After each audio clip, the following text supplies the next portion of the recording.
Sábado ou domingo? Comentário de Mário Persona. Um homem com a mão atrofiada na sinagoga dos judeus é um claro recado da incapacidade de fazermos algo para Deus. O ensino é o mesmo do homem paralítico do capítulo 1, que foi perdoado de seus pecados antes de ser curado de sua paralisia. Esta é a ordem das coisas. Primeiro vem o perdão e a salvação, que se recebe pela graça, por meio da fé, e isto não vem de vós, é dom de Deus, não por obras, para que ninguém se glorie. Depois, como consequência, as boas obras, as quais Deus preparou de antemão para que nós as praticássemos. Tudo isso em Efésios 2, de 8 ao 10. Mas o que preocupa os judeus agora não é o bem-estar do deficiente. O que preocupa eles é o sábado. O sábado, apareceu primeiro no Jardim do Éden, conectado ao primeiro homem, Adão, o qual era do pó da terra. E depois o sábado volta na lei mosaica. A lei fora dado para o mesmo homem e tendo em vista a mesma terra. E o que Deus fez com a linhagem de Adão, esse homem terreno? Colocou um fim nela na cruz e inaugurou uma nova criação em Cristo ressuscitado. Por isso, em 1 Coríntios 15, nós vemos Jesus como o último Adão, que é o derradeiro exemplar da raça adâmica. E então ele é apresentado como o segundo homem, como protótipo da nova criação. Deus não trocou o sábado por outro dia. Deus trocou o homem, ao qual tinha sido ordenado guardar o sábado. Se você ler Atos dos Apóstolos, verá que os cristãos aparecem ali indo à sinagoga, ler as Escrituras do sábado, como qualquer judeu. E até mesmo celebrando a ceia do Senhor no dia do Senhor, que nós chamamos de domingo.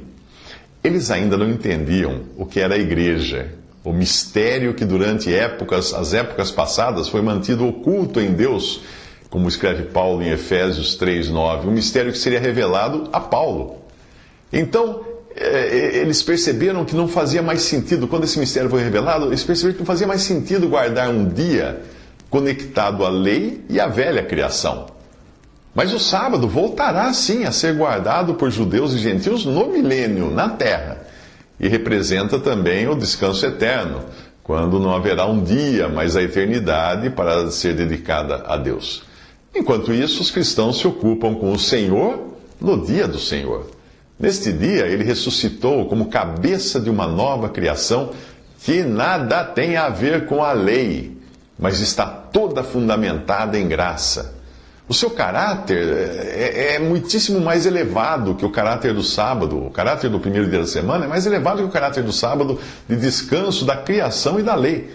Coisas para as quais o crente em Jesus está morto.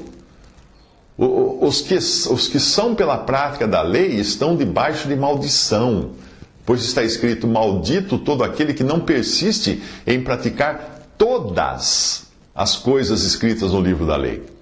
Cristo nos redimiu da maldição da lei quando se tornou maldição em nosso lugar, porque está escrito assim: maldito todo aquele que for pendurado num madeiro.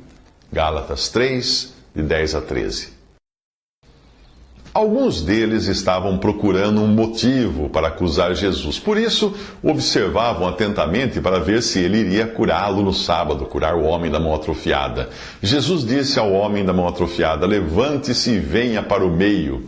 Depois Jesus lhes perguntou: o que é permitido fazer no sábado, o bem ou o mal? Salvar a vida ou matar? Mas eles permaneceram em silêncio.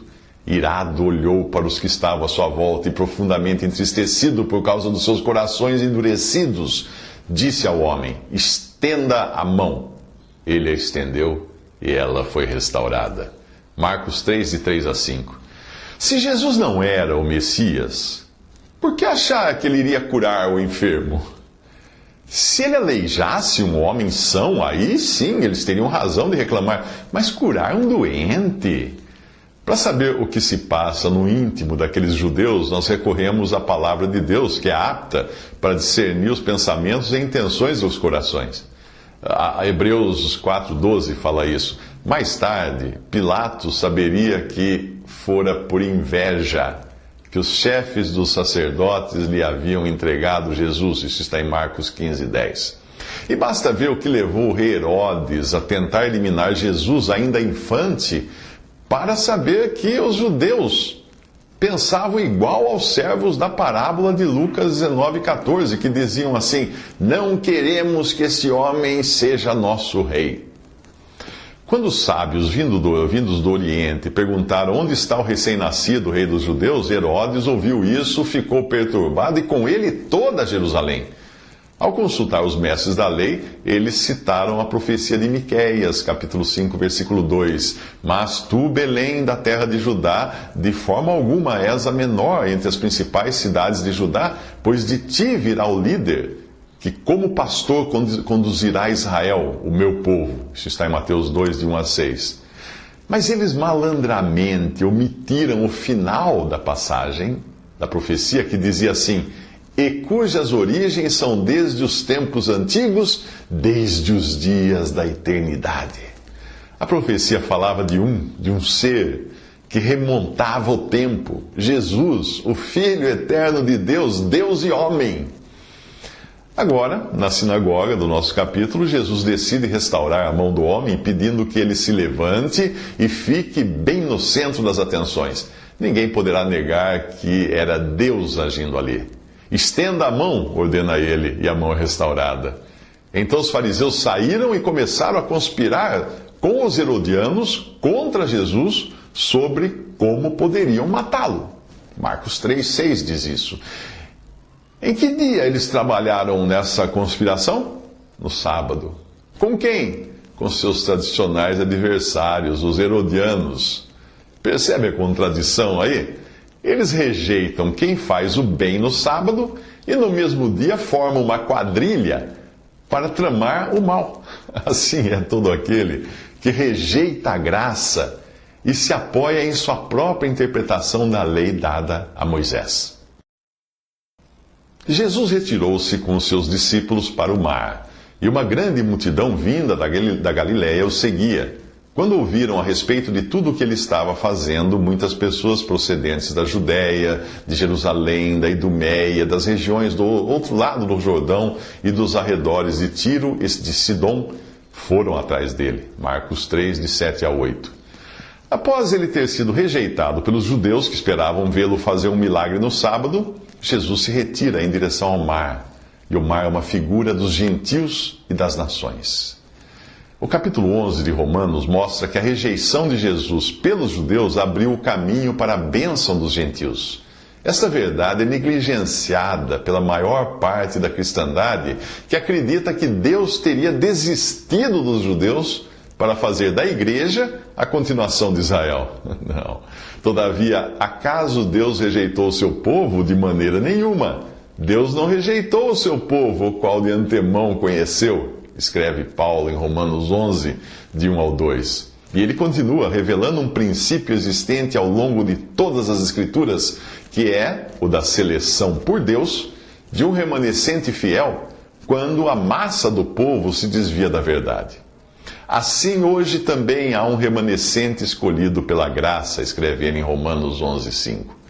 Se por um tempo Israel esteve endurecido e foi deixado de lado, chegará o momento em que será aceito.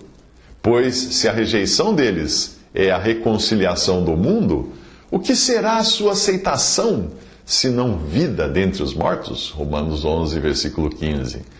Nos versículos 25 e 26 de Romanos 11, Paulo afirma que ocorreu um endurecimento em parte até que chegasse a plenitude dos gentios, e assim todo Israel será salvo.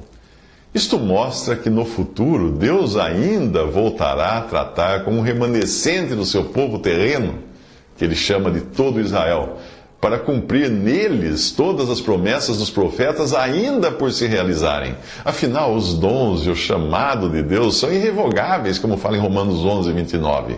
Mas voltando ao nosso capítulo 3 de Marcos, repare que essas muitas pessoas que agora seguem a Jesus são os que ouviram a respeito de tudo o que ele estava fazendo, como diz em Marcos 3, 8. Isto é significativo porque aponta para a diferença entre o judeu, que queria ver para crer, e aqueles que são da fé, para os quais basta ouvir. Quando Tomé duvidou da ressurreição, Jesus disse a Tomé: coloque o seu dedo aqui, veja as minhas mãos, estenda a mão e coloque-a no meu lado. Pare de duvidar e creia. Disse-lhe Tomé: Senhor meu e Deus meu. Então Jesus lhe disse: porque me viu, você creu? Felizes os que não viram e creram. Isso está em João 20, 27 a 29. E se você está entre os que não viram e creram, é de você que Jesus está falando. É você quem é feliz.